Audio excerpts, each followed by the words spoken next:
नमस्कार dear student, welcome to success career. आज की इस वीडियो में हम टेस्ट सीरीज 4 को करने वाले हैं। यहाँ पे प्रिंसिपल ऑफ टीचिंग की जितने भी सीरीज चल रहे हैं आपको सीरियल वाइज सभी को देख जाना है, क्योंकि यहाँ पे 300 प्लस सीरीज जो कि most important multiple choice question जो कि सेम टू सेम क्वेश्चन आपके एग्जाम में आएगा वैसा चलाया जा रहा है। और एक खास बात दोस्तों, यदि आपने अभी तक हमारे टेलीग्राम ग्रुप को ज्वाइन नहीं किया है तो टेलीग्राम ग्रुप को ज्वाइन करिए। आपको फ्री PDF वहाँ प्रोवाइड किया जाता है। और साथ में यूट्यूब को अभी तक सब्सक्राइब नहीं किया है तो सब्सक्राइब कर लें और इंस्टाग्राम पे मुझे फॉलो कर लें। और साथ में एक चीज़ खास बात दोस्तों कि अभी CITS के फॉर्म आने वाला है 2021 के लिए, तो अब आपके जो भी दोस्त पूछ रहे होंगे तो उनसे बोलिए सक्सेस कैरियर चैनल को सब्सक्राइब करके रखें कि जैसे ही नोटिफिकेशन आता है उनको नोटिफिकेशन मिल सके। चलिए आज की 61 नंबर से वीडियो को स्टार्ट करते हैं, क्योंकि इससे पहले मैंने ऑलरेडी आपको 1 से लेकर 60 तक करा दिया है और डिस्कशन भी किया है, जिसका लिंक आपको डिस्क्रिप्शन बॉक्स में मिल जाएगा। तो यहाँ पे जो भी सीरीज चलेंगे मोस्ट इंपॉर्टेंट होंगे आपके एग्जाम के लिए। एक बार एग्जाम से पहले इन्हें जरूर पढ़ के जाइएगा, 100% यहीं से क्वेश्चन आपके फंसने वाले हैं दोस्तों। तो चलिए यहाँ पे 61 नंबर का जो क्वेश्चन दिया हुआ है, ए स्वॉट analysis consist of all of the following elements except. यहाँ पे स्वॉट एनालिसिस का जो दिया गया है विश्लेषण को किसको छोड़कर निम्नलिखित में सभी अवयव शामिल हैं। यानी कि सबसे पहले आपको स्वॉट जो है यहाँ पे इसका फुल फॉर्म याद रखना है। तो एस, यहाँ पे एस का मतलब हो जाएगा स्ट्रेंथ, W का मतलब हो जाएगा वीक, और O का मतलब हो जाएगा ऑर्गेनाइजेशन, और T का मतलब हो जाएगा थ्रेट। तो यहाँ पे आपको याद रखना है W का अर्थ होता है वीक, लेकिन यहाँ पे दिया हुआ है विलिंगनेस, तो ये ही ऑप्शन नहीं होगा इसमें ना। स्वॉट analysis consist of the all of the following element except willingness. Willingness की जगह पे क्या रहेगा, वीकनेस रहेगा। तो एक बार और मैं बता दूं आपको, स्वॉट का फुल फॉर्म याद रखिए जो कि आपके एग्जाम के लिए काफ़ी हेल्पफुल होगा। एस से हो जाएगा आपका क्या, स्ट्रेंथ, W से वीक, O से अपॉर्चुनिटी, और T से थ्रेट। चलिए नेक्स्ट क्वेश्चन बढ़ते हैं। 62 नंबर दिया है, focusing in depth on particular aspect in the situation and experience is called. Experience क्या कहते हैं, स्थिति और अनुभव में किन्हीं विशेष पहलुओं पर गहराई से ध्यान केंद्रित करने को डॉट डॉट यानी कि क्या कहा जाता है, ये आपको बताना है। देखिए यहाँ पे ऑप्शन दिया है प्रोबिंग। प्रोबिंग मीन्स होता है जांच पड़ताल करना। कन्फ्रंटिंग मीन्स होता है सामना करना। इंटरप्रीटिंग मीन्स होता है व्याख्या करना। और सेल्फ डिस्क्लोजिंग, इसका अर्थ होता है कि स्व प्रकटीकरण करना। तो देखिए यहाँ पे जो करेक्ट आंसर हो जाएगा 62 का, वो प्रोबिंग करना, यानी कि कोई भी चीज़ पे गहराई से अध्ययन करना, केंद्रित करना, पार्टिकुलर कोई भी विशेष चीज पे। तो ऐसी सिचुएशन और ऐसे अनुभव को क्या कहते हैं, प्रोबिंग कहते हैं, यानी कि जांच पड़ताल करना कहते हैं। कोई भी चीज़ आप कोई भी गहराई से कोई चीज़ देखेंगे या समझेंगे तो उसको क्या किया जाता है कि जांच पड़ताल कर रहे हैं, उसी लिए इसका करेक्ट आंसर क्या हो जाएगा, प्रोबिंग करेक्ट आंसर हो जाएगा। नेक्स्ट क्वेश्चन बढ़ते हैं। दिया है 63 नंबर का क्वेश्चन दोस्तों कि विच one of the following is not the quality of good leader.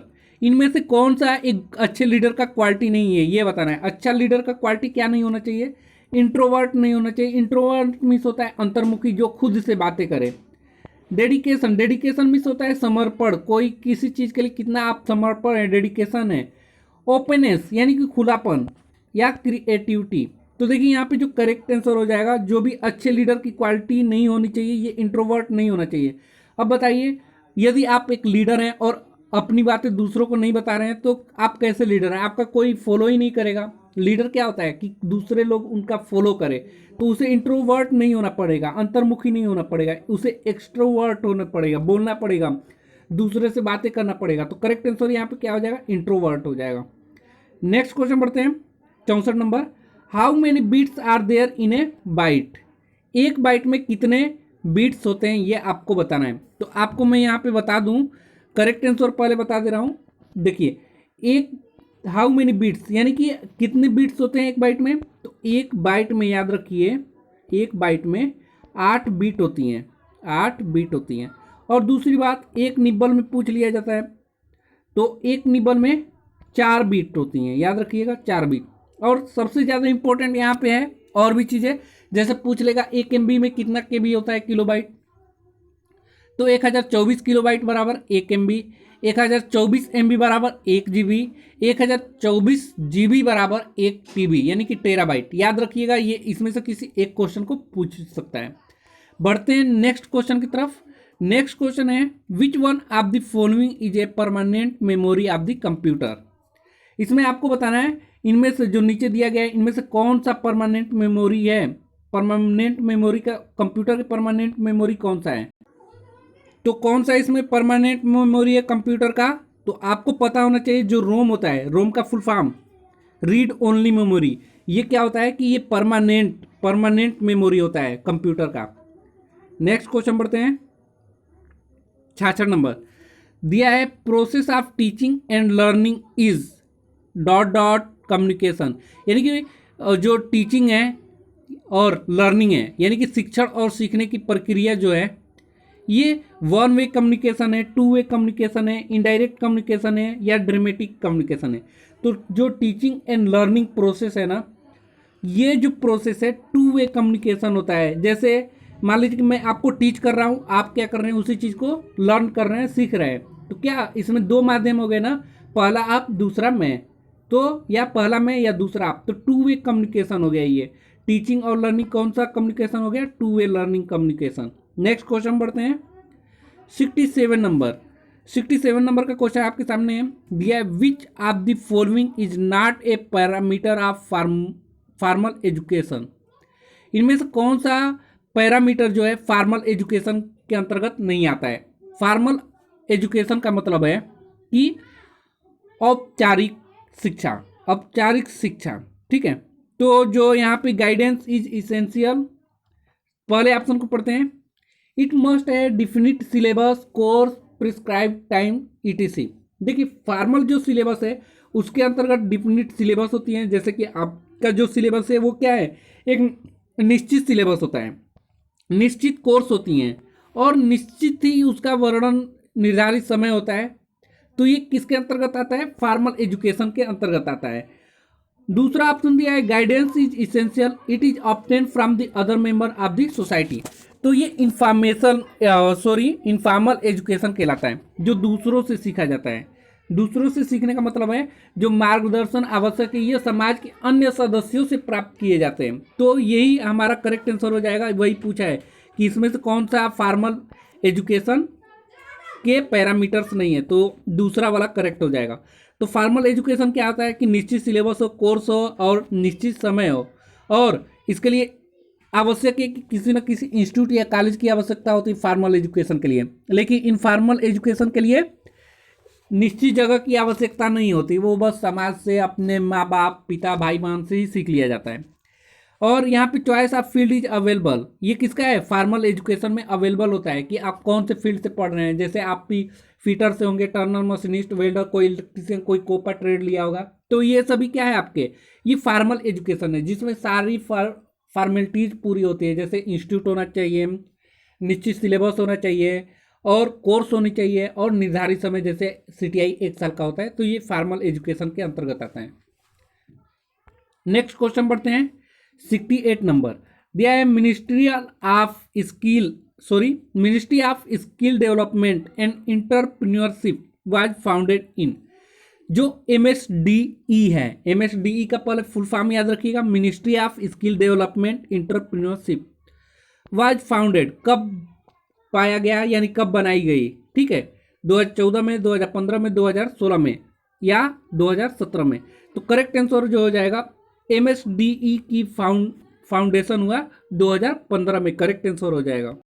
Next question पे बढ़ते हैं। 69 नंबर पे दिया है, यहाँ पे देखिए डॉट डॉट रहेगा, मैं कर दूं यहाँ पे पहले ही फिल इन द ब्लैंक्स है। यहाँ पे is an ability to think in term of abstract ideas, it is a supreme power which controls all our mental traits. देखिए यहाँ पे अमूर्त विचारों के संदर्भ में सोचने की क्षमता, यह एक सर्वोच्च शक्ति है जो हमारे सभी मानसिक लक्षणों को नियत करता है। तो वो क्या है इसमें बताना है। इमेजिनेशन का मतलब होता है कल्पना। ऑब्जर्वेशन यानी कि अवलोकन करना, ऑब्जर्व करना, किसी चीज को ग्रहण करना, ऑब्जर्वेशन कहलाता है। रिकलेक्शन यानी कि पुनर्स्मरण करना। इंटेलिजेंस का मतलब होता है बुद्धि। तो आपको बताना है ऐसा विचार जो सोचने की क्षमता एक सर्वोच्च शक्ति जो हमारे सभी मानसिक लक्षणों को नियंत्रित करती है वो क्या कहलाता है। तो यहाँ करेक्ट आंसर हो जाएगा वो कहलाता है आपका इंटेलिजेंस, बुद्धि। बुद्धि के ही माध्यम से इंटेलिजेंट हो जाएगा ना, यानी कि intelligent and ability to think, यानी कि बुद्धि एक क्या है, सोचने की योग्यता है इन टर्म ऑफ एब्स्ट्रैक्ट आइडियाज, यानी कि जो गुण है सोचने की वो किससे, इंटेलिजेंस यानी बुद्धि के वजह से होता है। नेक्स्ट क्वेश्चन पढ़ते हैं 70 नंबर दिया है अकॉर्डिंग टू लॉ, यानी कि जो नियम के अनुसार, according to law of learning, यानी कि जो सीखने की नियम है, सीखने के नियमानुसार dot dot is an analogy of the law of satisfaction, यानी कि जो सीखने की नियम के अनुसार संतुष्टि के नियम अनुरूप रखता है। लॉ ऑफ पर्पज यानी कि उद्देश्य के नियम, लॉ ऑफ इफेक्ट यानी कि प्रभाव का नियम, law of impact, impact means होता है आघात करना, तो आघात का नियम, ये लॉ ऑफ रेडीनेस। तो यहाँ पे करेक्ट जो आंसर हो जाएगा वो लॉ ऑफ इफेक्ट हो जाता है, यानी कि जो भी सीखने के नियम के अनुसार जो होता है वो इफेक्ट डालता है संतुष्टि के नियम से, ठीक है। यानी कि जो भी आप सीखेंगे ये आपको संतुष्ट करेगा कि आपने क्या सीखा क्या नहीं, तो लॉ ऑफ इफेक्ट ये प्रभाव आप पर डालेगा जो भी कॉलेज में सिखाया जा रहा है।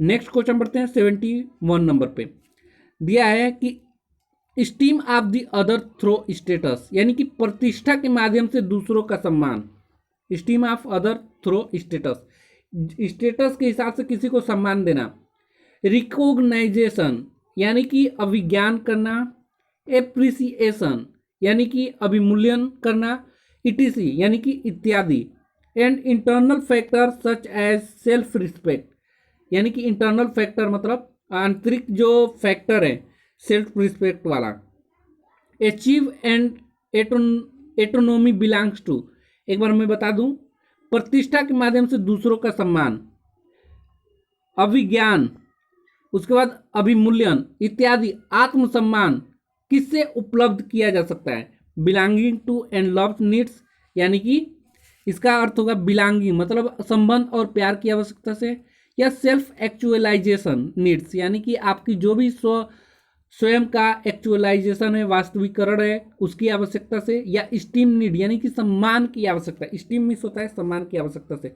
या साइकोलॉजिकल नीड्स यानी कि क्रियात्मक आवश्यकता के रूप में। तो यहाँ करेक्ट आंसर हो जाएगा स्टीम नीड के द्वारा आपको दूसरे आपके क्या करेंगे, जो भी आप सम्मान की आवश्यकता है तो वो आपके स्टेटस के हिसाब से, आपके प्रतिष्ठा के हिसाब से, आपके अभिज्ञान के हिसाब से मिलेगा, इसलिए steam of needs correct answer हो जाएगा। नेक्स्ट क्वेश्चन बढ़ते हैं 72 नंबर। 72 नंबर का दिया है वाइल एनालाइजिंग द सिलेबस, यानी कि जब सिलेबस को एनालाइज किया जाता है, विश्लेषण किया जाता है, attitude expected to be develop is related to, यानी कि जो पाठ्यक्रम है उसका विश्लेषण करते समय विकसित होने की अपेक्षा रखने वाली अभिवृत्ति किससे संबंधित है, doing, knowing, being, orientation. Doing means होता है कार्य, नोइंग मीन्स ज्ञान, जानना, या बीइंग मीन्स होता है अस्तित्व में होना, या ओरिएंटेशन अभिविन्यास में होना। तो याद रखिएगा इसका जो करेक्ट आंसर हो जाएगा थर्ड हो जाएगा बीइंग, यानी कि जब हम सिलेबस की एनालाइज करेंगे तो उस समय जो एक्सपेक्टेड एटीट्यूड होगा वो डेवलप करेगा किससे, होना, यानी कि क्या सिलेबस में है, बीइंग क्या अस्तित्व में है, याद रखिएगा। तो करेक्ट आंसर बीइंग हो जाएगा। नेक्स्ट क्वेश्चन पढ़ते हैं 73 नंबर। 73 नंबर का क्वेश्चन है with reference to related information a motor car driver, एक मोटर कार ड्राइवर को क्या करना चाहिए, संबंधित सूचना के संदर्भ में आपको बताना है, मस्ट नो, शुड नो, या कुड नो, या वुड नो, यानी कि अवश्य जानना चाहिए। मस्ट नो का मतलब अवश्य जानना चाहिए कार ड्राइवर को उसके प्राइस, पेट्रोल के प्राइस को, या जानना चाहिए, या जान सकता है, या जान सकता था। तो देखिए एक मोटर कार ड्राइवर है ना, उसको जो भी चीज़ें पेट्रोल की प्राइस है या डीजल की प्राइस है उसको क्या कर सकता है, वो जान सकता है, वो क्या कर सकता है, जान सकता है। तो यहाँ पे कुड नो होगा, लेकिन यहीं पे क्वेश्चन बदल दिया जाता है, मोटर कार ड्राइवर आल टीचिंग टेक्निक होता है, आल टीचिंग टेक्निक या आल ड्राइविंग टेक्निक। तो ड्राइविंग टेक्निक जो है, अगर आप ड्राइवर हैं तो आपको, ड्राइवर हैं तो किसी को बैठा कर चला रहे हैं तो आपको सभी क्या होना चाहिए, ड्राइवर की टेक्निक जानना चाहिए कि कैसे गियर लगेगा, कैसे बैक लेंगे, कैसे बैक गियर लगाएंगे, कैसे ब्रेक लेंगे, कैसे एक्सेलरेशन लेंगे, ये मस्ट नो होता है वहाँ पे। लेकिन यहाँ पे कुड नो है, यानी कि ड्राइवर से उसको मतलब नहीं है। यदि आप ड्राइवर अपने घर में रखे हुए हैं तो उसे पेट्रोल की कीमत से आवश्यकता नहीं है कि कितना दाम है, लेकिन हाँ वो जान सकता है, यदि आपका ड्राइवर है तो वो जान सकता है। लेकिन यदि वो ड्राइवर है आपके घर में तो उसे आल टीचिंग टेक्निक मस्ट नो हो जाता, यानी कि सभी ड्राइविंग टेक्निक जो होती है उसे जानना मस्ट हो जाता। लेकिन अगर वो आपके घर पे है तो उसे पैसा तो देना नहीं है पेट्रोल डीजल का, इसलिए वो जान सकता है कि क्या रेट चल रहा है। तो यहाँ पे कुड नो होना चाहिए। मैंने डिस्कस कर दिया, देखिए इसमें कंफ्यूजन होता है इसलिए मैंने डिस्कस किया। यदि नहीं समझ में आया होगा तो वीडियो को पीछे करके एक बार समझने की कोशिश करिएगा। चलिए नेक्स्ट क्वेश्चन बढ़ते हैं।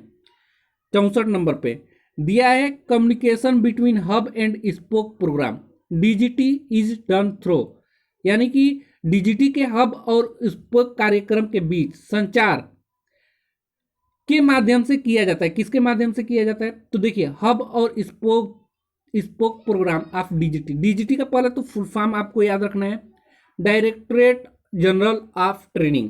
ये एग्जाम में पूछ लिया जाता है। तो जो कम्युनिकेशन है, यानी कि कम्युनिकेशन मतलब क्या होता है, जो आप बातचीत करते हैं, ठीक है, उसको बोलता है, यानी कि संचार। तो हब और स्पोक के बीच में जो प्रोग्राम दिया है डीजीटी, उसको किसके माध्यम से किया जाता है, ए व्यू सॉफ्टवेयर टेक्नोलॉजी के माध्यम से किया जाता है, या two way audio video data के माध्यम से किया जाता है, या कम्युनिकेशन टेक्नोलॉजी के अंतर्गत किया जाता है, या कम्युनिकेशन ओवर इंटरनेट टेक्नोलॉजी के माध्यम से किया जाता है, या all of these correct answer हो जाएगा। तो देखिए जो यहाँ पे करेक्ट आंसर हो जाएगा, all of these correct answer हो जाएगा। याद रखिएगा, जो डीजीटी का स्पोक एंड हब प्रोग्राम है, सॉफ्टवेयर टेक्नोलॉजी के द्वारा भी इसमें संचार हो सकता है, टू वे ऑडियो वीडियो द्वारा भी हो सकता है कम्युनिकेशन, और communication technology over internet technology के माध्यम से भी हो सकता है, और इसलिए करेक्ट आंसर हो जाएगा all of these. Next question बढ़ते हैं 75 number. There dot dot dot is effective due to more interaction between teacher and student. यहाँ पे क्या होगा ये बनना है। तो देखिए जो शिक्षक और छात्र के बीच अधिक बातचीत करने से, अधिक इंटरेक्शन मिस होता है, बातचीत करना, अधिक मिलना जुलना, तो बातचीत के कारण से प्रभावशाली होती है। क्या प्रभावशाली होती है, हाइब्रिड डिस्टेंस लर्निंग प्रोग्राम के द्वारा एक टीचर अपने स्टूडेंट से ज़्यादा बातचीत कर सकता है, या सिंक्रोनस टाइप डिस्टेंस लर्निंग के प्रोग्राम के द्वारा कर सकता है। देखिए हाइब्रिड में होता है संकर दूरस्थ शिक्षा कार्यक्रम, संकर दूरस्थ शिक्षा कार्यक्रम। सिंक्रोनस मिस होता है तुल्यकालिक प्रकार का दूरस्थ शिक्षा कार्यक्रम, और asynchronous type distance learning program मतलब होता है कि अतुल्यकालिक प्रकार का दूरस्थ शिक्षा कार्यक्रम। और fix time online distance learning program, यानी कि जो नियत समय होगा उसमें जो भी आप दूरस्थ शिक्षा कार्यक्रम करेंगे वो क्या कहलाएगा, fix time online distance learning. तो यहाँ करेक्ट आंसर क्या हो जाएगा, तो synchronous type distance learning program correct answer हो जाएगा। करेक्ट आंसर यहाँ पे दूसरा हो जाएगा, कौन सा, synchronous type distance learning program is a effective due to more interaction between teacher and student. Synchronous miss होता है तुल्यकालिक ना। नेक्स्ट क्वेश्चन बढ़ते हैं 76 नंबर। दिया है a view software use in the hub and spoke program of DGT is developed by, किसके द्वारा डेवलप किया गया ये डीजीटी के हब और स्पोक कार्यक्रम को। डीजीटी के स्पोक और हब कार्यक्रम किसके, जो सॉफ्टवेयर है ए व्यू सॉफ्टवेयर, ये किसके द्वारा डेवलप किया गया, किसके द्वारा बनाया गया, Amrita university Coimbatore, IIT Delhi, CDSE Pune, या टीसीएस मुंबई।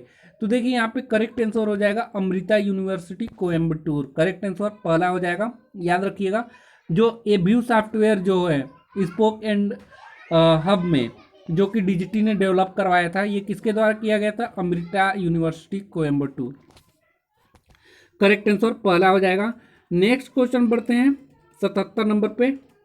दिया है which one of the following is an audio visual add, निम्नलिखित में से कौन सा ऑडियो और विजुअल यानी कि दृश्य वाली ऐड है जिसमें आपको ऑडियो भी सुनाई देगा और वीडियो भी दिखाई देगा।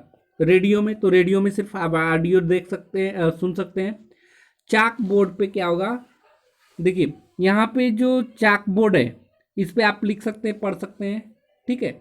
सीसीटीवी यहाँ पे करेक्ट आंसर हो जाएगा। सीसीटीवी जो है यहाँ पे करेक्ट आंसर हो जाएगा। इसमें ऑडियो और वीडियो दोनों आप सुन सकते हैं। देखिएगा सीसीटीवी का बहुत से आ रहे हैं, बात भी हो जाती हैं। अब तो एमआई का मात्र 2300 रुपये में आ रहा है, आप सर्च कर सकते हैं एमआई स्टोर पे, जो कि 2300 रुपये के आसपास है। उसमें बहुत ही अच्छा है, घर पे लगा लीजिए, उससे बात भी कर सकते हैं, आप अपने मोबाइल में देख सकते हैं जो भी चीज़ें, वो कैमरा जहाँ भी लगाए। तो करेक्ट आंसर सीसीटीवी हो जाएगा। ओवरहेड प्रोजेक्ट जो होता है इससे हम बस क्या कर सकते हैं, बस देख सकते हैं ना। इसको क्या कर सकते हैं, ऑडियो वीडियो ओवरहेड प्रोजेक्ट में हम देख सकते हैं, लेकिन उसे ऑडियो नहीं आता है। चलिए नेक्स्ट क्वेश्चन बढ़ते हैं। 78 नंबर पे दिया है, which one of the following is a 3 dimensional aid. 3 dimensional यानी कि त्रिविमीय सहायक सामग्री आपको बताना है। तो पोस्टर है, चार्ट है, मॉडल है या बुलेटिन बोर्ड है। तो यहाँ करेक्ट आंसर हो जाएगा मॉडल जो होता है ना, मॉडल। मॉडल मीन्स मान लीजिए कि आपके कॉलेज में कोई भी जाब है, तो जाब क्या होगा, जाब कोई मान लीजिए कि बेलन के आकार के बनाए हैं, सिलेंडर का, तो ये क्या है, 3D मॉडल है, 3 डायमेंशनल है। लेकिन पोस्टर 2D होता है, चार्ट भी 2D होता है और बुलेटिन बोर्ड भी 2D होता है। 3D क्या होगा, जो भी आप मॉडल बनाएंगे, जो भी आप जाब बनाएंगे, ये 3 डायमेंशनल ऐड होते हैं। नेक्स्ट क्वेश्चन बढ़ते हैं 79 नंबर पे। यहाँ पे देखिए, यहाँ पे फिल इन द ब्लैंक्स है, यहाँ पे खाली जगह है। उसके बाद is the barrier of verbal classroom communication, यहाँ पे भरना है आपको। क्लैरिटी इज द क्लैरिटी होगा या एबनॉर्मल स्पीच ऑफ स्पीच होगा या प्रॉपर प्रोनाउंसिएशन होगा या ऑल ऑफ दीज होगा। तो देखिए जो करेक्ट आंसर हो जाएगा यहाँ पे, जो एबनॉर्मल स्पीड ऑफ स्पीच यानी कि व्याख्या करते समय असामान्य गति जो है, यानी कि मान लीजिए मैं जल्दी जल्दी आपको समझा दूं, या टीचर आया आपको बड़बड़ा के, यानी कि जो भी चीज़ें बता के चला गया, आपको कुछ समझ में नहीं आया, तो ये असामान्य गति से यदि कोई भी स्पीच दे रहा है, बता रहा है आपको, उसकी सामान्य गति नहीं है, असामान्य है, तो उसमें आपका क्या होगा, वर्बल क्लासरूम कम्युनिकेशन जो होगा, जो मौखिक कक्षा गृह संचार होगा, ये अवरोधक का काम करेगा। तो करेक्ट आंसर क्या हो जाएगा, abnormal speed of speech. Next question बढ़ते हैं 80 नंबर पे। 80 नंबर का क्वेश्चन आपके सामने दिया है, which of the following is a step of micro teaching. निम्नलिखित में से कौन सा सूक्ष्म शिक्षण का एक पद है। सूक्ष्म शिक्षण, प्लानिंग सेशन यानी कि योजना सत्र, या टीचिंग सेशन यानी कि टीचिंग सेशन मिस होता है शिक्षण सत्र, या both planning and teaching session. तो इसमें आपका हो जाएगा योजना और सत्र और शिक्षण सत्र दोनों होगा माइक्रो टीचिंग में, या नन ऑफ दीज, नीचे नन ऑफ दीज जो कि ढक गया है, एक मिनट मैं देखूं, हाँ नन ऑफ दीज। तो देखिए जो है निम्नलिखित में से कौन सा सूक्ष्म शिक्षण का एक पद है, तो याद रखिएगा सूक्ष्म शिक्षण का पद प्लानिंग और टीचिंग सेशन दोनों है ना। करेक्ट आंसर तीसरा हो जाएगा, जो कि माइक्रो टीचिंग स्टेप के अंतर्गत आता है। तो आज के लिए वीडियो में इतना ही रखने देते हैं, मिलेंगे नेक्स्ट वीडियो में इसके आगे के सीरीज के साथ। तो आज के लिए वीडियो में इतना ही। Thanks for watching this video guys.